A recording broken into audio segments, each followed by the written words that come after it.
Sure, it can be great to have an in-depth, fully multi-tracked electronic music recording with every possible part separated out for endless iterations of tweaking. But if you're like me, staring at a screen full of tracks can be a bit overwhelming and leads to decision fatigue. So, what if we make some mixed decisions at the beginning with the goal of streamlining our process, focusing on the fun of music making, and actually finishing tracks? I'm Aaron from Bosey Joe, and today we're going to look at bringing concepts from the mixing stage of recording into our early sound design choices so that we can keep the creativity flowing. Our goal is to be able to record our live performance to 2 tracks, a stereo pair, with minimal post-processing required and without the need for huge multi-track recording setup. We're going to treat the computer more like a tape machine. We'll use it to record our mostly finished performance with the opportunity for a little mixing and manipulation at the end. I have a lot more fun making music this way, which I think leads to a better song. Plus, there are lots of interesting videos about this, but I'm pretty sure this is the way that electronic music was made for a long time, probably until the early 2000s. So, let's consider why a multi-track recording could be helpful. Multi-track gives us access to each sound individually, allowing very detailed shaping possibilities. You can compress the kick, add reverb to the snare, high pass the bass. This level of control can be a double-edged sword, though. It can lead to a better mix, maybe, or it can overwhelm us with possibilities. So, how can we bring this post-process shaping concept into our pre-process sound design, right? So why 2 tracks? With only a stereo pair to mix, there are fewer decisions to be made, or our mix decisions are made earlier so that we can focus our attention on the creative stages and the performance of the track. With a modern digital audio workstation, we still have a lot of shaping we can do with just 2 tracks. 2 tracks is also simpler from a hardware standpoint. Some instruments do not have individual outputs for each part. If we can learn how to mix with the instruments in the machine and shape the sound from the start, we don't have to worry about multi-input interfaces, overbridge, all that fun stuff, right? Also, the limitation of working with a stereo master track can lead us to some interesting creative decisions, and I'll have more on this later. How do you work with a stereo track to fix mistakes? How can you make new decisions? I'm going to explore this more in a future video. So, what do we do? The big idea? Make space. This is our big concept. So in our initial sound design stage of making a track, we want to start thinking about how each sound will sit in the mix, how each one has its little place, since we're not going to be able to EQ each track individually in post afterward, right? So for this, we have several strategies, and the first place I like to focus on is the low end. We ask ourselves the age-old question, who gets the low end, right? The kick or the bass? Each track will have its own character and requirements. It may even change for different parts of the song, but it's also important to be aware of who gets the low end, as this interaction of frequencies in the low end is going to be critical to having a clean final mix. Controlling the low end will also help us when we are compressing and making the track louder, as unruly frequencies in the low end can eat up a lot of our headroom. So let's start with this simple kick and bass pattern and explore the ways that we can make space and clean up the low end. So first things first, we need to tune our kick. Hey, editing Aaron here. This track is all about the low end, so you're going to want some good headphones or reference monitors, or you're not going to hear anything I'm talking about. I've got this basic 4 on the floor pattern going on here. Right? So we want to figure out what note the kick is playing, right? I've already got a really simple bass sound loaded in. It sounds like this. Right? So let's tune the kick. I can get my kick sound over here. And I'm just going to open up the decay on the kick so we can hear that note ring out. What note is that? sounds like an F. Right? So we're gonna, for me, I'm just gonna make a song in F since that's where my kick is, but we also might want to change the tuning of the kick to fit a bass line we've already got going. So we go back to our 4 on the floor pattern. Now, a very simple way to clean up this interaction of low end is just the rhythm of the kick and the bass. How do the rhythm of the kick and the bass interact?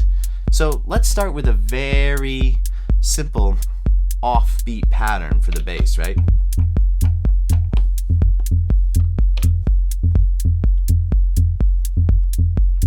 Yeah, you can see.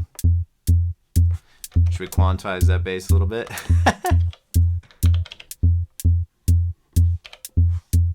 Bring the kick back.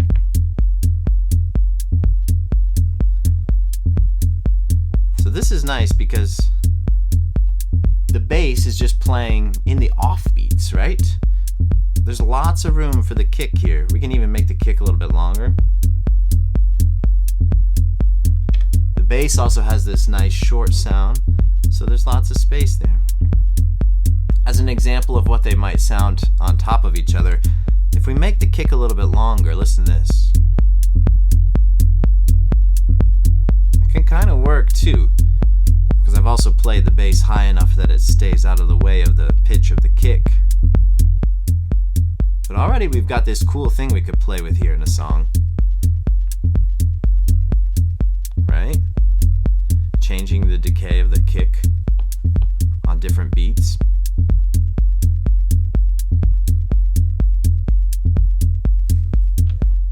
So that's a really simple way to keep the bass out of the way of the kick, just rhythmically, right? What if we were going to do like a classic sort of 16th note bass pattern, right? So I'm just going to take that F that I played and paste it all over the place. So now we've got the bass playing 16th notes. I missed one. That's kind of fun though. Bring the kick.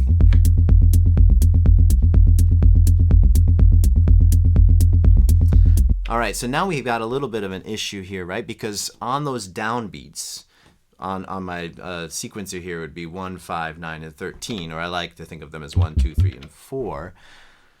The bass and the kick are playing at the same time, right? So listen again, it gets a little muddy.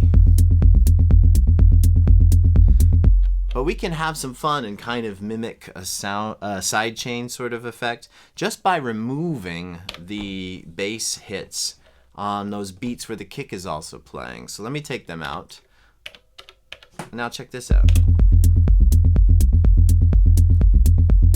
Especially because we've tuned the kick to the same pitch as the bass, we don't even miss the bass playing on those beats.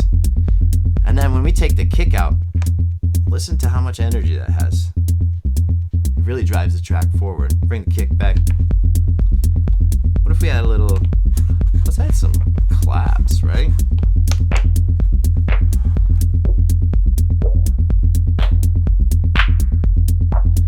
Clap has a weird filter thing going on it. I wish I could make it shorter. I don't like that. What's the snare sound like? That's better.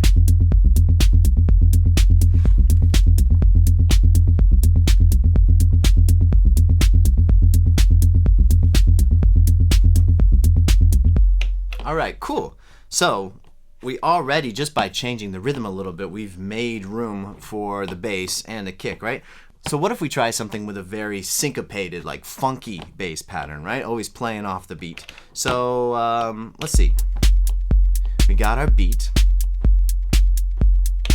I'm just gonna improvise a funky little bass line.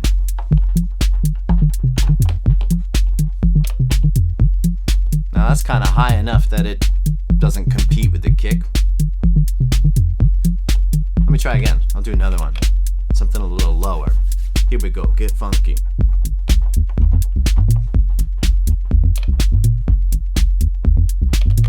I also like to play a little bit.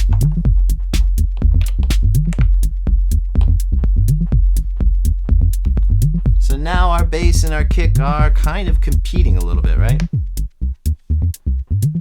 But taking the bass off of the downbeats helps a lot. That's pretty funky too. I'll bring the kick back.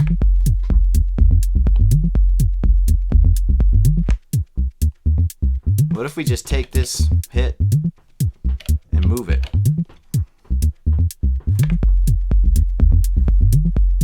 Shorten up the kick a little.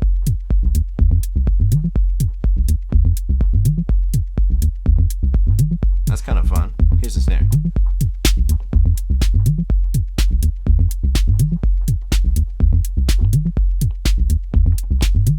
Nice.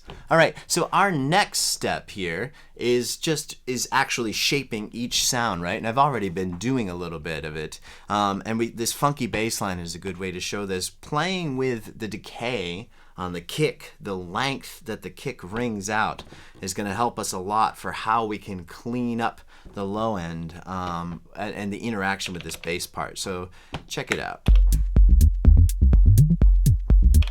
I'll mute the bass for a second. Right now, kick's pretty short, right? You hear a little bit of the tone, not too much. We're making the kick longer. We can hear how muddy it gets when it's this long. Like this sounds sweet by itself, but when we bring the bass in, they start to fight a little bit, don't they, for those low frequencies? But listen as I bring the decay back on the kick, shorten it up.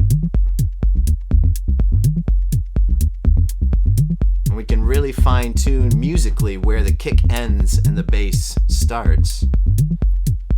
That's grooving pretty nicely. That's a little too short to me. We lose some of that low end. But when they're just up against each other, that's really neat. Right?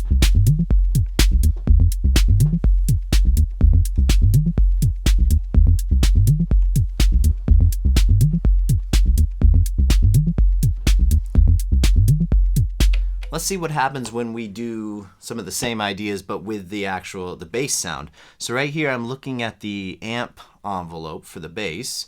We have our attack, decay, sustain, and release here. And let's just see what happens, how it changes when we mess with those. Right now the bass has no release, right? It's a very short cutoff. But you can see how messy it gets if I lengthen the release. Making the release longer. Starts to get messy, right? Not funky.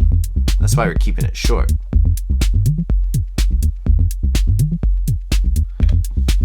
Open up the filter. Ooh, bass taking up some more space now.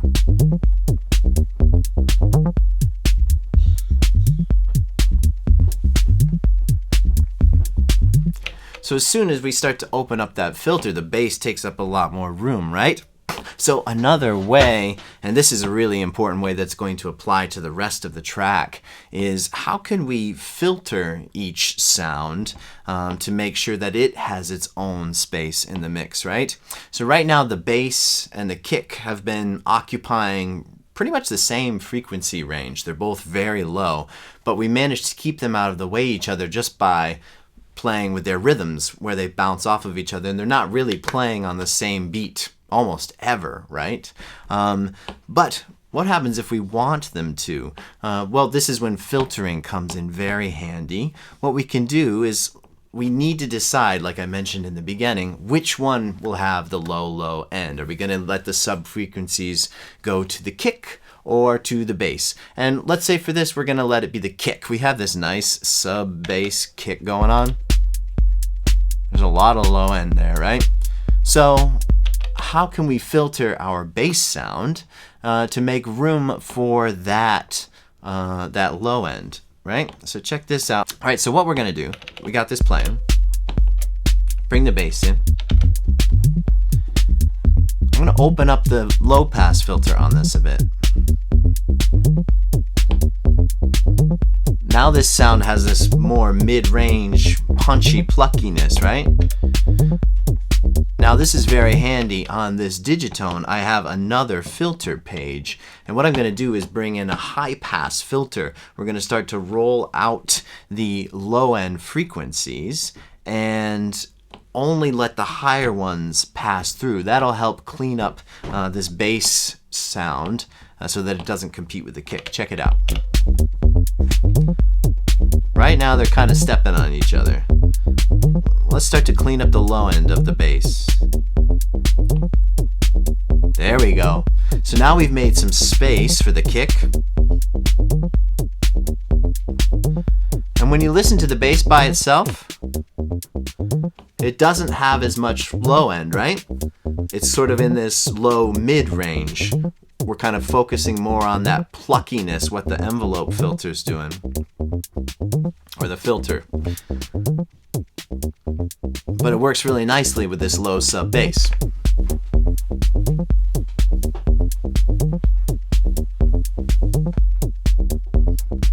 So looking at the low end of the track is a great way to demonstrate these concepts, but really they can be applied to all the other parts in the track. You can play with how you might use a high pass filter or a band pass filter to help a sound find its place in the mix, right? It's going to apply to low, mids, highs, everything. So as you add parts to the track, consider what is filling out the mid-range and what is adding high-end sparkle, and how each part can move or be filtered to make space for the focal point of the track, whether it's a vocal or melodic line or just that bass groove, whatever, right? All right, have fun with it. Next time we'll look at recording this live performance to a stereo track and what kind of post-processing and playing we can do to finish it up. Until then, thanks for hanging out. Be sure to like and subscribe. I hope you got some ideas from this. Go make some music.